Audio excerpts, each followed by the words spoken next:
Ils sont passionnés par la blockchain et ont décidé d'y travailler. Chaque jour, je me dis qu'ils ont fait le bon choix. Behind the Chain vous dévoile les codes pour mieux pénétrer l'univers Web3 et faire vous aussi le bon choix. Je suis Romain Milon, Head of People chez Ternoa et recruteur de passionnés du Web3. Bonjour à tous, très heureux de vous retrouver pour ce nouvel épisode de Behind the Chain. J'espère que vous allez bien et que vous passez un très bel été. Aujourd'hui, je reçois Noé Giglio. Il est cofondateur de Whiteloop Capital. Comment tu vas, Noé ? Bah écoute, ça va très très bien et toi ? Bah écoute, super, en forme. Alors, sans attendre, je te propose qu'on y aille. Est-ce que tu pourrais nous dire qui tu es et ce que tu faisais avant de rejoindre l'univers Web3 et blockchain ? Alors, je m'appelle Noé Giglio, comme tu l'as dit, j'ai 17 ans et aujourd'hui je suis cofondateur de Whiteloop Capital et ainsi qu'ambassadeur en France d'Océan Protocol. Avant, j'étais entre guillemets un ado comme un autre de 13-14 ans, très très gros gamer. Je traînais beaucoup sur Discord et Internet de manière générale. Au fur et à mesure, j'ai traîné de plus en plus sur Discord et le fait est que je sortais je sortais de temps en temps de ma chambre, je sortais voir des amis, etc. Mais je restais plus souvent sur Internet qu'autre chose, puisque j'habitais pas en centre-ville, j'habitais un peu excentré et j'avais 1 heure de bus, quoi. Donc ça encourageait pas forcément le fait de sortir, parce qu'en plus de ça, les horaires étaient pas très fréquents, les horaires de passage, et voilà, c'était toute une organisation à prévoir, et au final, ça incitait plus à rester chez soi qu'autre chose. Et puis donc voilà, j'ai beaucoup traîné sur Discord, et peu à peu, voilà, je me baladais, je trouvais des intérêts, du gaming, etc., etc. Tu dirais que c'est quand ta première rencontre avec cet univers blockchain, crypto, Web3 au sens large ? À quel moment tu es tombé dedans ? Alors en fait, avant, comme je disais, je traînais beaucoup sur Discord et j'avais pris pour habitude, enfin pas habitude non plus, mais j'avais créé quelques petits serveurs Discord. Alors la plupart axés autour, encore une fois, du gaming, donc c'était des communautés quoi, pour se réunir autour d'un jeu. Et j'ai rencontré un ami au fur et à mesure qui lui était dans la crypto, c'est-à-dire que lui en fait il avait une liste d'analyses fondamentales de différentes crypto-monnaies classées par ordre de préférence. Et il avait un serveur Discord sur lequel il partageait cette liste-là. Et en fait, j'ai rencontré, et il y avait pas beaucoup de monde sur son serveur, et je lui ai proposé de l'aide, quoi. Je lui ai dit, écoute, si tu veux, je peux t'aider pour la visibilité en termes de marketing, stratégie, etc., etc. Parce que moi, j'avais déjà fait ça précédemment, et je voyais un peu quels étaient les codes, où aller, où faire de la publicité, etc., etc. Et du coup, je l'ai aidé, et ce que je lui ai demandé en retour, c'était juste de me donner cette liste d'analyses fondamentales pour de mon côté placer quelques billes, chose que j'ai faite. Alors quand je dis placer quelques billes, c'est comme n'importe quel adolescent, hein, c'est l'argent de poche qu'on a eu des parents. Donc j'ai placé ce que j'avais économisé, ça devait être 100-150 grands maximum sur le top 5 de cette liste-là, donc et même pas encore, enfin je crois que c'était même pas les 5 qui étaient dans le top 5, j'ai dû le mettre sur 3-4 parmi celles-ci. Et donc en fait ça a été ça ma première interaction. Alors c'était par pur intérêt spéculatif pour le coup au début, je pense comme beaucoup de gens. Et puis je m'étais pas plus investi dans le sujet que ça. J'avais placé quelques billes, basta, et on verrait. Et en fait au fur et à mesure, il y a eu de plus en plus de monde qui est rentré sur ce serveur de Discord. Visiblement j'avais bien fait mon travail. et au fur et à mesure je me suis pris d'intérêt parce que les choses prenaient de l'ampleur en fait, et c'est comme ça que j'ai mis un pied plus profond dans la crypto. On était en quelle année quand ça s'est réalisé justement cette première association entre ton pote qui t'a apporté justement la partie crypto et toi qui lui as apporté la gestion de Discord et l'apprentissage de la gestion communautaire ? Alors à cette époque-là, je devais avoir 14 ans, je pense, quelque chose comme ça. Ouais. Ok, ouais, donc c'était en 2019 à peu près, il y a 3 ans, ok. Ouais, 2019, 2020, quelque chose comme ça, ouais. Alors du coup, sur la suite de ton parcours, comment tu as petit à petit, on va dire, mis de plus en plus d'énergie dans la partie crypto et blockchain, et comment aujourd'hui tu en es arrivé à devenir le cofondateur de Whiteloop Capital, qui est, on va dire, un fonds de VC crypto. Alors ça a été très graduel, donc j'ai expliqué la première partie juste avant, hein, de comment j'ai commencé à mettre un pied, mais ensuite comment je me suis jeté complètement dans la marmite, ça c'est autre chose. En fait, il s'avérait que dans les quelques projets sur lesquels j'avais placé des billes, il y avait Océan Protocol. Bon, maintenant que je le dis, les choses se sont bien se sont bien profilées par la suite. Je m'étais renseigné par curiosité en fait. Je m'étais dit voilà, qu'est-ce que c'est que ça. Je l'avais fait pour tous les projets au final. Alors pas tout de suite, comme j'ai dit au début, c'était vraiment spéculatif, purement aucun intérêt. C'était juste on verra et basta.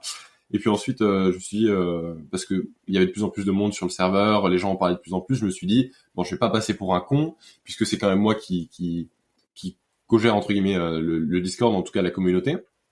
Je vais pas passer pour un con et je vais me renseigner un petit peu sur le sujet. Et du coup, j'ai commencé à me renseigner sur les projets, notamment sur Océan Protocol. Et quand je me suis renseigné sur Océan Protocol, j'ai trouvé ça passionnant, quoi. Et j'ai vu que par hasard, au même moment, ils recrutaient des ambassadeurs dans le monde entier. Et du coup, moi, je me suis dit bon, ça coûte rien de poser sa candidature. Au pire, ça marche pas et moi j'ai pas entre guillemets perdu du temps parce que je me suis pas plus renseigné que ça non plus sur le sujet. J'ai pas passé 3 mois, c'est pas un boulot, c'est pas, enfin voilà, il y a rien à risquer. Et si je suis pris, bah c'est super, ça me motivera à me renseigner encore plus et j'entamerai un autre chemin dans ma vie, quoi. Donc j'ai candidaté et puis les mois sont passés. J'ai pas eu de réponse. Alors, j'avais candidaté pendant l'été, juillet, août, et j'ai eu une réponse en décembre. Alors autant dire que entre juillet, août et décembre, moi j'avais complètement perdu foi en le fait d'avoir une réponse, parce que voilà, je m'étais dit le temps est passé et puis de toute façon j'ai pas un profil particulier ou quoi que ce soit, donc il y a de grandes chances que ce soit mort, quoi. Et puis je rentre de cours du coup, puisque bah je vais avoir 15 ans à ce moment-là, quelque chose comme ça. Je rentre de cours et puis je regarde mes notifications, mes mails, etc. Et je vois que j'ai reçu un mail d'Océan Protocol. Et là je vois que j'étais accepté, que je vais aller un appel en fait, une conférence de présentation pour nous présenter quel va être notre job plus précisément, euh, comment on va interagir avec la core team d'Océan, etc., etc. Et en fait, quand j'ai reçu ce mail, je me suis dit, ben déjà premièrement, waouh, c'est ce qui se passe, c'est réel. Et secondo, je vais paraître pour un con parce que j'y connais rien. Je me suis dit, mais je vais arriver là-bas. Je suis sûr qu'il y a des mecs qui ont des CV incroyables et moi je vais arriver, on va me parler de crypto, on va me parler de tous ces termes incompréhensibles quand tu arrives dans la crypto et moi je vais être là, je vais acquiescer de la tête, faire comme si je comprenais et rien comprendre. Du coup je me suis dit non, c'est pas possible. Et à partir de ce moment-là, c'est là que je me suis dit, alors ça coïncidait encore une fois très bien parce que c'est là que les vacances commençaient, donc j'avais plus de cours ou quoi que ce soit. Et à ce moment-là, je me suis dit bon bah je vais passer toutes mes vacances à apprendre ce que c'est que la crypto, quoi. Parce que j'étais vraiment déterminé à pas arriver là-bas et être un con qui sait absolument rien, qui a candidaté et qui a pris la place d'un autre au final, et alors qu'il a aucune compétence, quoi, pour le job. Parce que j'avais bombé ma candidature évidemment, enfin comme la plupart des candidatures qu'on fait, n'importe qui bombe un petit peu son CV. Surtout moi qui n'avais pas vraiment d'expérience. Je pouvais pas dire voilà, j'étais dans tel projet, tel DAO, machin truc, machin truc. Surtout que les DAO c'était même pas encore vraiment à la mode à l'époque. Donc voilà. Et c'est à partir de ce moment-là que j'ai vraiment je me suis jeté dans la marmite de la crypto. Et là ce que j'ai fait c'est très simple, hein. J'ai fait bah, de toute façon il y a pas de secret pour apprendre la crypto. Moi j'étais très peu trading parce que pour moi c'était compliqué. Alors enfin c'est paradoxal quand maintenant j'en suis là où j'en suis parce que là tu regardes quand t'es quelqu'un de plutôt intéressé aux fondamentaux et non pas au trading ou à l'aspect vraiment très spéculatif de la chose, tu vois que en fait les fondamentaux c'est tout autant compliqué que le trading parce que voilà ça commence à parler de layer 1, layer 2, d'interopérabilité, de scalabilité, etc., les roll-up, les zero knowledge proofs, etc., et ça devient enfin en fait autant voire parfois plus compliqué que le trading. Ou le trading, ce qui va être le plus compliqué, à mon sens, c'est la psychologie. Et du coup, voilà, j'étais très fondamentaux, donc comme n'importe qui voulait s'intéresser aux fondamentaux et apprendre les bases de la crypto, bah, j'ai fait comme tout le monde, il n'y a pas de secret, je suis allé sur la Binance Academy, je suis allé sur la Stake Academy, toutes ces académies-là, enfin je les compte même pas, hein, je crois j'ai tapé comment apprendre la crypto. À l'époque, il n'y avait pas autant de contenu qui existait, donc c'était beaucoup plus facilement trié. Aujourd'hui, quand on tape comment apprendre la crypto, on va tomber sur une quinzaine, une vingtaine de sites, enfin beaucoup plus hein, en réalité, ou même sur YouTube, les vidéos, etc. Ça va être beaucoup moins trié par ordre de qualité parce que ça a attiré beaucoup plus de monde entre temps, donc il va y avoir beaucoup plus de contenu un peu trop vulgarisé qui va en fait faire des erreurs ou alors de contenu tout simplement pas très bon. Et du coup, je suis allé sur la Binance Academy, ces académies-là. J'ai bouffé de la crypto au sens littéral du terme pendant une semaine. Ce que je faisais aussi, c'est qu'à chaque fois que je me déplaçais, que je sortais, les rares fois où je sortais pendant ces 2 semaines, j'écoutais des podcasts. En fait, je me suis dit bon bah maintenant j'arrête d'écouter de la musique pendant mes déplacements et je vais écouter des podcasts. Et en fait, j'écoutais principalement 21 millions de Grégory Raymond, qui aujourd'hui n'est toujours, n'est plus actif. À l'époque, ne l'était plus non plus, je crois, mais il y avait suffisamment d'épisodes pour que ce soit intéressant pendant 2 semaines. Et donc en fait voilà, j'ai fait ça, j'ai beaucoup lu, j'ai beaucoup écouté et j'étais vraiment pas vidéo. J'ai beaucoup de mal à me concentrer, à apprendre face à une vidéo. Enfin un documentaire ça va. Quelque chose de complexe comme la crypto, je trouve ça un peu plus compliqué parce que bon quand tu lis, tu peux relire le passage que tu as plus ou moins compris, tu peux t'arrêter, tu peux faire des pauses. Sur une vidéo ça devient vite chiant parce que dès que tu reviens 10 secondes en arrière, bah la personne elle est pas forcément dans le vif du sujet instantanément, peut-être qu'elle blablate, etc. Et je sais pas. Pour moi, chacun a ses vecteurs d'apprentissage et le mien c'est pas du tout la vidéo pour le coup. Donc c'est comme ça ouais que j'ai concrètement franchi le pas et que je suis complètement tombé dans la marmite de la crypto. Et pour terminer ta question qui est comment j'en suis arrivé à être cofondateur de Whiteloop. En fait, on avait au fur et à mesure, de fil en aiguille, j'avais rejoint un petit groupe d'investisseurs plutôt. Et en fait, on investissait chacun de notre côté sur des projets crypto. Et en fait, de là est née une passion pour l'analyse fondamentale, les tokenomics, etc. Et au bout d'un moment, je voulais concrétiser la chose, moi et quelques amis, puisqu'il y avait un staff évidemment sur ce Discord. Même si on n'était pas énorme, on devait être une centaine. Il faut toujours un petit staff. Et en fait, moi et ce staff-là, on voulait vraiment concrétiser la chose, c'est-à-dire qu'on s'était dit bon les gars, on fait ça de notre côté, mais pourquoi on ferait pas ça, on ferait pas vraiment ça de manière entre guillemets professionnelle, et au lieu de faire par exemple des pools d'investissement, d'être une boîte en fait dont c'est l'activité principale, avec évidemment d'autres activités sur le côté, mais l'investissement comme activité principale. Et le fondateur n'avait pas vraiment cette vision. Pour lui, c'était plus ou moins risqué. Enfin, c'était beaucoup de paperasse juridique, ce qui est 100% compréhensible parce que c'est vraiment le cas en France. Hein, c'est pas facile de se lancer là-dedans. Donc beaucoup de paperasse. Pour lui, c'était assez risqué aussi au niveau de l'autorité des marchés financiers, ce genre de choses. Et aussi pour lui, les VCs, les fonds d'investissement, etc., n'avaient pas vraiment d'avenir en bear market, et donc il voulait pas se consacrer plus là-dedans. Bon, après ça c'est des visions qui diffèrent. Pour moi au contraire, en bear market c'est là où les fonds d'invest, les VCs, etc., ont les meilleures opportunités. Mais voilà, après chacun sa vision des choses. Moi, de toute façon, je suis très content d'avoir croisé son chemin puisque c'est lui qui m'a introduit à la crypto complètement. Et mais du coup à ce moment-là nos chemins se sont séparés parce que nous on voulait, enfin moi en tout cas je voulais vraiment faire ça de manière professionnelle. Les mois se sont passés sans qu'on réévoque la chose, et puis un jour Hugo du coup qui est le fondateur de Whiteloop m'envoie un message et me dit bon écoute moi en tout cas je vais le faire de mon côté. Donc il nous prévient quoi, il nous envoie un message à tous en nous disant que lui veut le faire de son côté, que il nous prévenait puisque voilà il voulait pas que ce soit perçu comme de la concurrence ou une trahison ou quoi que ce soit quelconque. Donc voilà, de manière très professionnelle, il prévient et instantanément moi je lui dis bah écoute tu sais que ça a toujours été aussi mon envie, donc c'est avec très grand plaisir qu'on fasse ça ensemble en fait, simplement.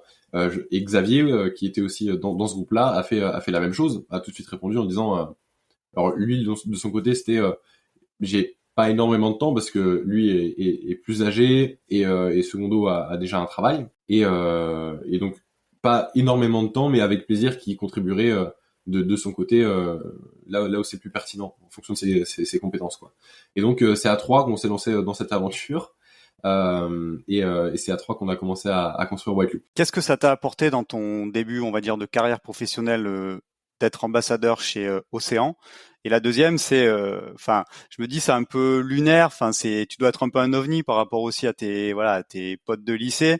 15 ans, tu as de une activité professionnelle. Comment tu gères ça avec les cours et tout ça? Parce que je me dis, waouh, ça doit quand même pas être simple. Pour la première partie de la question, qui était donc ce que ça m'a apporté d'être ambassadeur chez Océan.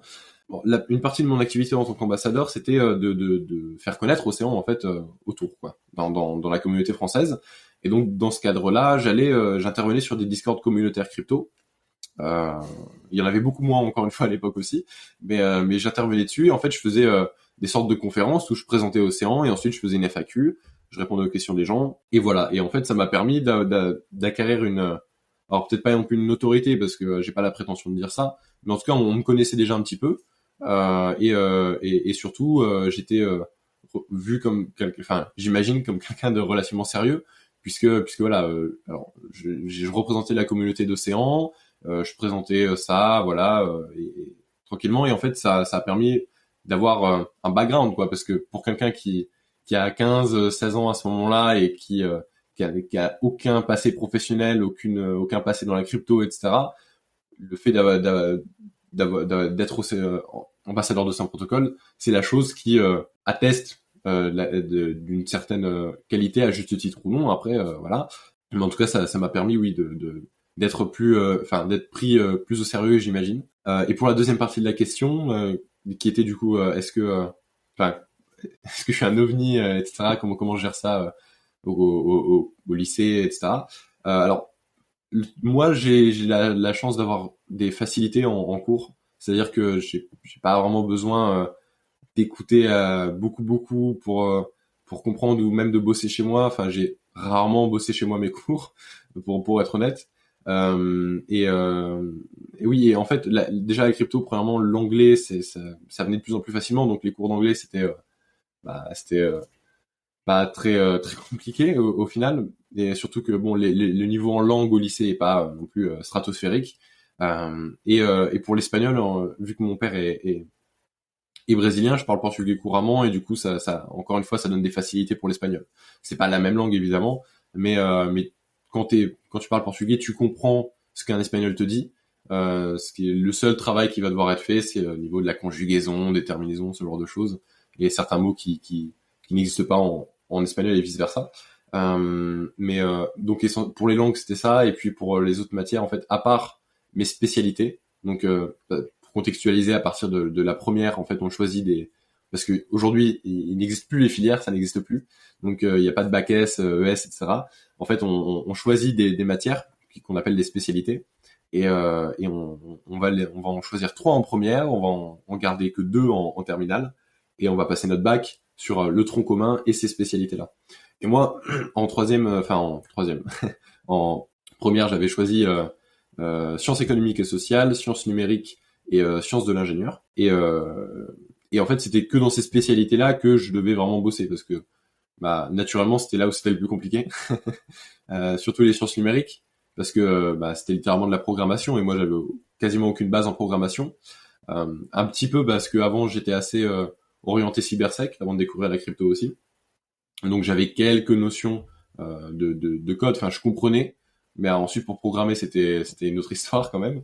Et voilà, en fait, c'est vraiment là en cours où j'ai dû travailler, et encore, je me suis pas non plus tué à la tâche, parce que voilà, j'ai la chance que ce soit assez facile pour moi, quoi. Tu nous as parlé du coup de ta rencontre avec tes futurs associés au sein de Whiteloop. Est-ce que tu pourrais du coup maintenant nous dire un peu comment vous avez structuré cette boîte et ce que vous faites aujourd'hui en tant que VC, parce que vous avez une approche, je pense, qui est aussi très particulière. Vous accompagnez beaucoup les projets dans lesquels vous décidez d'investir. Ouais, écoute, alors comme je t'ai dit, on a commencé à 3, mais rapidement un quatrième nous a rejoint, qui s'appelle lui aussi Hugo. Donc il y a Hugo, le président de la société, et un autre Hugo qui lui en fait était quelqu'un que je connaissais déjà, qui est en fait fiscaliste spécialisé dans les cryptoactifs, mais qui a aussi passé le barreau, mais il a juste pas décidé de devenir avocat, puisque une fois que tu es avocat, t'as pas le droit d'avoir plusieurs entreprises, etc. Donc ça impose certaines limites que lui voulait pas avoir, et puisqu'il a aussi des boîtes de son côté qui sont pas forcément en lien avec le juridique ou quoi que ce soit, et c'est une limite qui est imposée par la profession quand tu deviens avocat. Il a les compétences d'un avocat, il l'est pas au sens entier, mais en tout cas il est fiscaliste, et on avait vraiment besoin de quelqu'un de spécialisé dans le secteur, quoi, parce qu'à l'origine on voulait un peu faire ça à la One Again et lancer un truc en Suisse ou quoi que ce soit pour que ce soit entre guillemets facile avec des très gros guillemets. Euh, et voilà. Mais en fait, il s'est avéré qu'on s'est dit qu'il fallait peut-être pas qu'on fasse les choses à moitié, qu'on allait potentiellement se faire taper dessus par les régulateurs, les institutionnels, etc. Parce que même si on a beaucoup avancé dans la démocratisation de la crypto, au niveau des institutionnels et des décisionnaires publics, c'est pas vraiment encore le cas. En tout cas, pas suffisamment. Et donc on a fait appel à cet ami-là. Il nous a rejoint et il a été, il a magnifiquement exécuté la tâche et il nous a voilà monté la structure et surtout, et je le remercie encore aujourd'hui parce qu'il nous a pas tué là-dessus, c'est-à-dire qu'il aurait pu facturer à mort, etc., parce que ça reste son activité, quoi.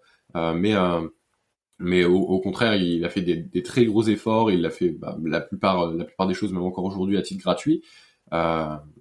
Aujourd'hui plus ou moins, parce que du coup, au fur et à mesure, lui, pour le remercier, est devenu aussi associé et associé à plus grande part que les autres associés, quoi. On lui a offert des parts, puisque voilà, c'était simplement le remercier pour ce qu'il avait fait, parce qu'il est arrivé plus tard que nous. Il gère pas autant de choses que nous, mais il s'implique énormément aussi, quoi. Et donc c'est comme ça qu'on a monté la structure. Et la particularité qu'on a en fait, et ce qu'on fait chez Whiteloop, c'est que, alors oui, on est un fonds d'investissement privé, on est spécialisé dans les cryptoactifs, donc on investit dans des projets à leur stade, souvent de pré-seed, seed sale, rarement private sale, mais c'est déjà arrivé. Et en fait, la particularité qu'on a, c'est que contrairement à la plupart des autres VCs, qui eux en fait vont avoir un portfolio de 40 projets, ou enfin peut-être que j'abuse, mais grosso modo ils vont avoir des dizaines et des dizaines de projets dans leur portefeuille, et en fait c'est même physiquement impossible d'accompagner autant de projets en même temps. Et donc en fait, et ça c'est des témoignages de fondateurs de projets qu'on a eu, hein, de projets, de VCs en fait qui arrivent, qui déposent de l'argent, qui investissent et puis qui repartent. On n'entend plus jamais reparler d'eux. Et c'est dû au fait que les gars investissent dans 40 projets par an et ils sont pas 500 dans l'équipe, et ils s'en fichent un peu, quoi. C'est ce qu'on appelle en fait la stratégie du spray and pray en anglais. Donc en fait, qui veut dire que tu investis dans plein de projets en même temps, et certains vont surperformer les autres, d'autres vont faire des pertes, mais en tout cas, il y en aura suffisamment qui vont performer pour compenser les pertes et faire des bénéfices. Donc en gros, c'est pas très grosse prise de tête, et on voit ce que ça donne. Nous, au contraire, on a décidé vraiment d'accompagner 3-4 projets maximum par an, c'est-à-dire qu'on va investir dans 3-4 projets par an, et au contraire, nous, on va vraiment être là durant toute la phase de développement. Et même une fois que le projet est lancé au public, etc., on sera toujours là. Mais le gros de notre travail se fait pendant la phase de développement.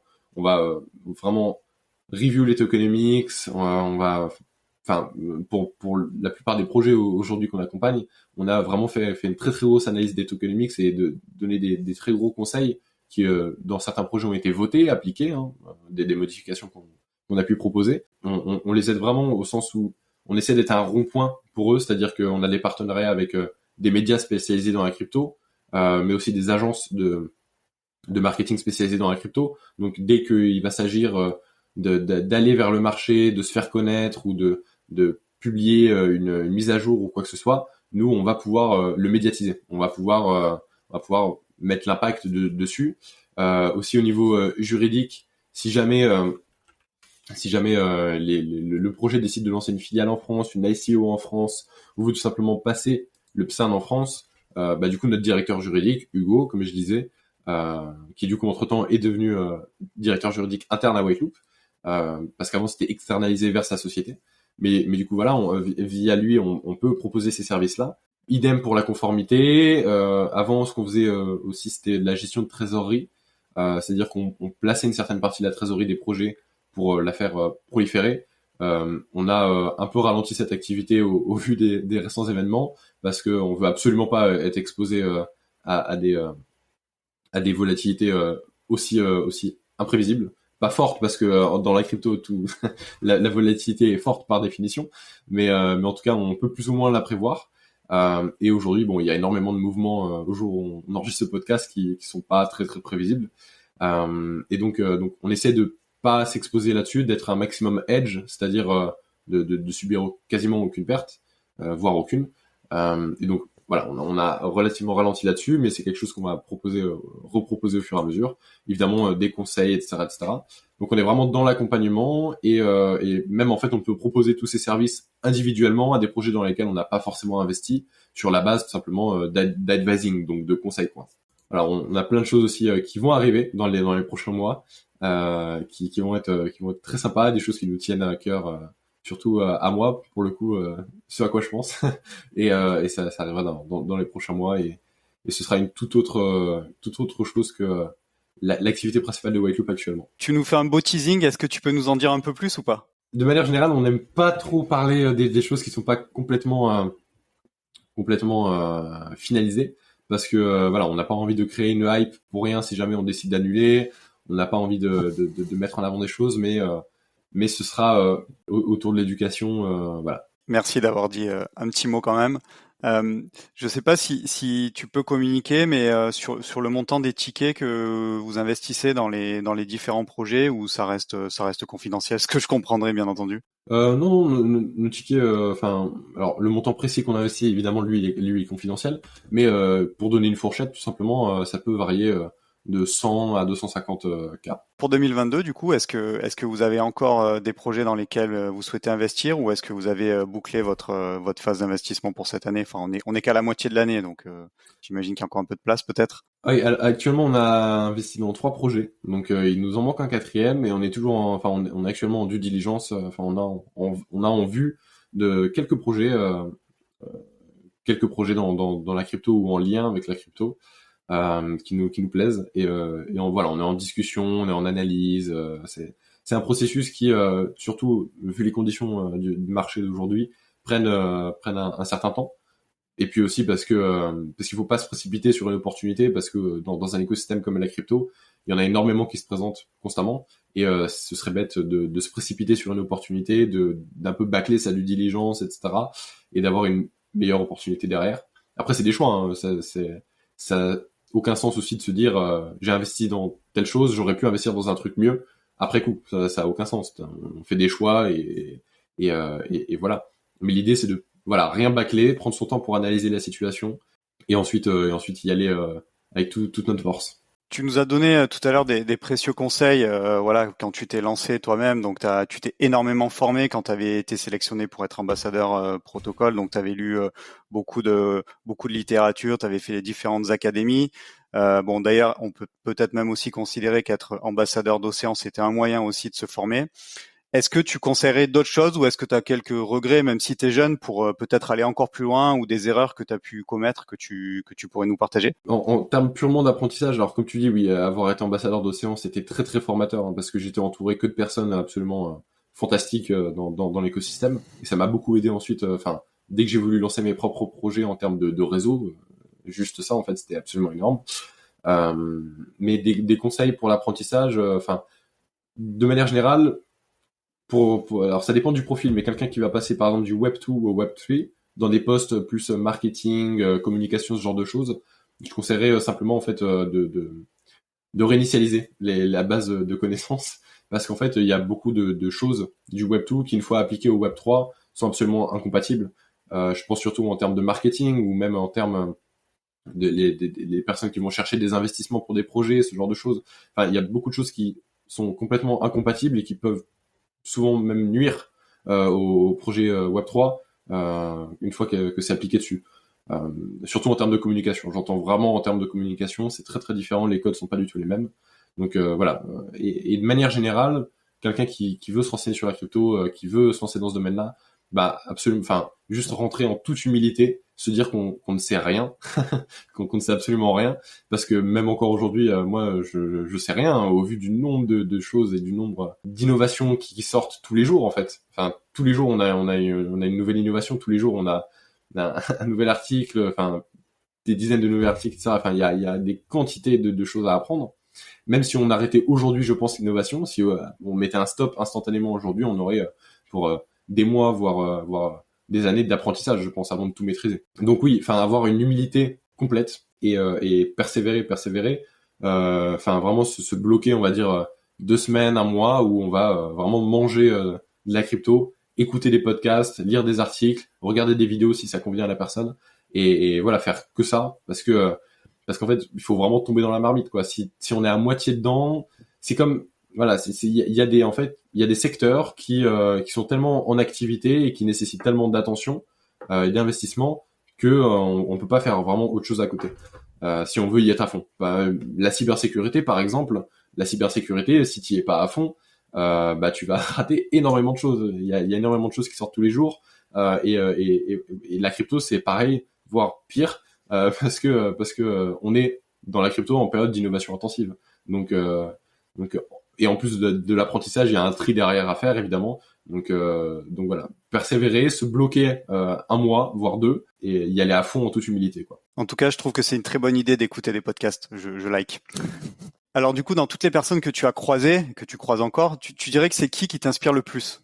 Voilà, c'est qui la personne qui te fait toujours l'effet waouh quand tu l'écoutes ou quand tu la vois? L'effet waouh, peut-être, enfin oui, voilà, surtout au début, oui, enfin des personnes qui font l'effet waouh, c'est évidemment, enfin tu penses tout de suite à Vitalik, tu penses tout de suite à CZ, à Sam de FTX, etc. Pour donner un exemple en France, quelqu'un que je trouve vraiment inspirant de par la charge de travail qu'il a et même, enfin, qui a commencé à peu près au même âge que moi, qui va d'ailleurs qui est passé par la même école que celle dans laquelle je vais aller, par pur hasard, etc. Ce serait Asher, donc Owen Simonin, parce que voilà, j'ai pas encore rencontré. On est amis avec beaucoup de responsables des boîtes, des différentes boîtes qu'il a, et on travaille même aussi avec eux. Mais lui en tant que tel, j'ai pas pu le rencontrer encore. C'est juste que c'est quelqu'un qui a commencé très très tôt et qui a eu une charge de travail folle, qui a aujourd'hui nombre incalculable de boîtes, très diversifiées d'ailleurs, pas forcément uniquement accès crypto. Et c'est un travail incroyable de gestion simplement de son emploi du temps, savoir quand déléguer les projets, quand déléguer les tâches, et gérer tout ça. En plus de ça, il a évidemment une image publique et il fait des vidéos sur YouTube, etc., etc.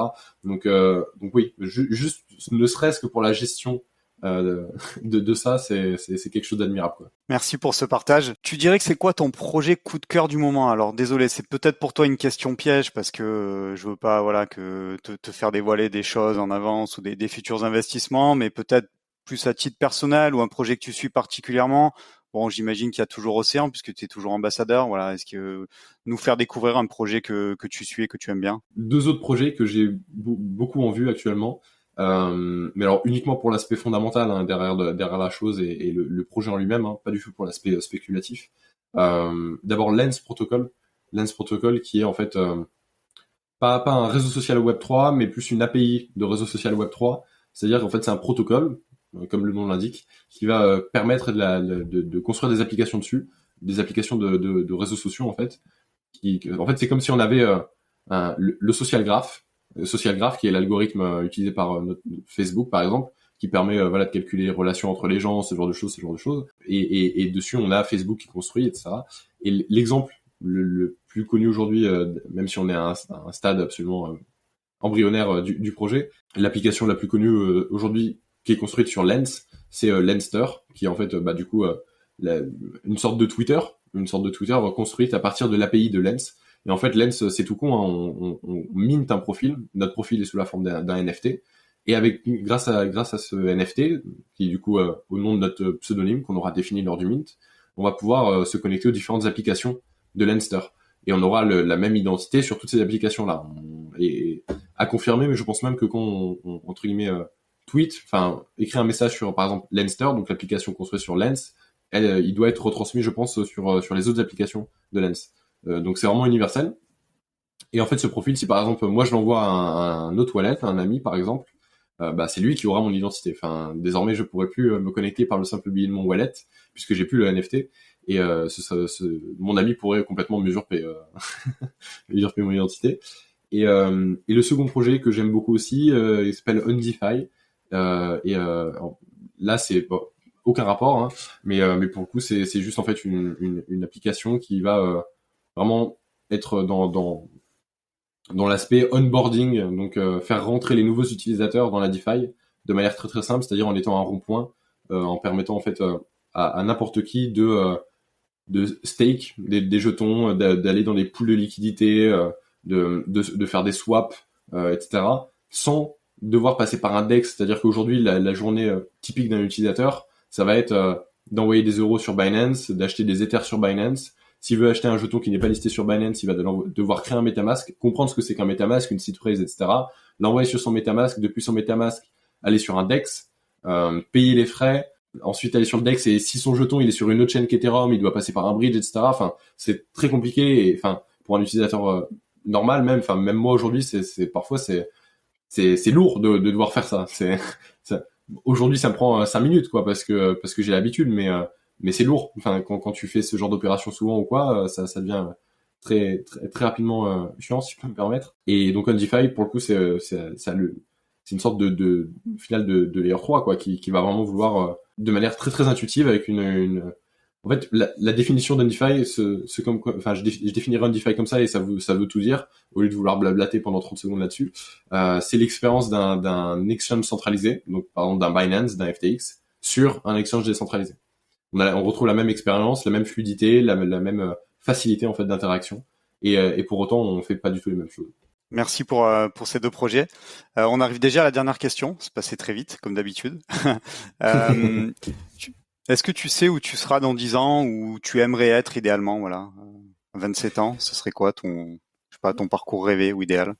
C'est vraiment compliqué à dire, parce que non, surtout dans un écosystème comme la crypto, et encore plus à mon âge, c'est très compliqué de même imaginer où je serai dans 10 ans, parce que dans la crypto, tout peut aller extrêmement vite, et comme tout peut aussi partir extrêmement vite. Donc peut-être que dans 10 ans, je serai même plus actif, parce que soit j'aurais réussi à faire ce que je voulais, j'aurais accompli ce que je voulais, soit tout simplement j'aurais perdu, simplement j'aurais capitulé, on va dire. Ou alors dans 10 ans, ça se trouve, parce que j'aime beaucoup l'éducation, vraiment c'est quelque chose que je veux faire à terme, une fois que j'aurai accompli tous mes projets entre guillemets professionnels et ce genre de choses. Me consacrer à l'éducation à propos des cryptos, c'est vraiment quelque chose que j'envisage sérieusement.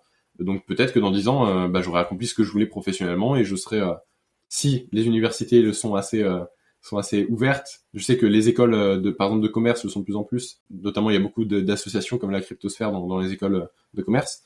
Mais être prof là-bas ou quoi que ce soit, enfin, c'est voilà, quelque chose que j'aimerais bien faire à terme. À plutôt long terme qu'autre chose, mais oui. Mais sinon, plus précisément, j'espère que je serai toujours chez Whiteloop, que Whiteloop existera toujours, que ce sera qu'on aura mené ce qu'on voulait à bien, que nos projets fonctionneront, que notre projet fonctionnera aussi, et qu'on aura toujours la même énergie, et surtout le même appétit pour accompagner les projets, quoi. C'est entendu. Bah écoute, rendez-vous dans 10 ans du coup. En tout cas, merci beaucoup Rendez-vous dans 10 ans. Merci beaucoup pour ta participation à cet épisode. C'était top. Bravo pour ton parcours aussi. Je pense que pour l'instant, tu bats le record de jeunesse. Je pense que c'est pas près d'être battu. Enfin, on ne sait jamais. On ne sait jamais. Avec très grand plaisir. Merci à toi de m'avoir invité. Hein. Et puis écoute, on mettra de toute façon, je pense, les liens vers tes profils LinkedIn et Twitter pour ceux qui souhaitent te contacter. Et puis bonne chance pour la suite de Whiteloop, pour ta position d'ambassadeur chez Océan, et pour toutes les belles choses qui t'attendent. À très vite, Noé. Merci à toi.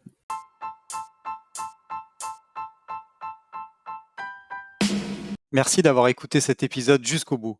Pour m'aider à propulser ce podcast, je vous invite à me laisser la meilleure note possible ainsi qu'un commentaire sympa. À très vite pour découvrir un nouveau talent du Web3.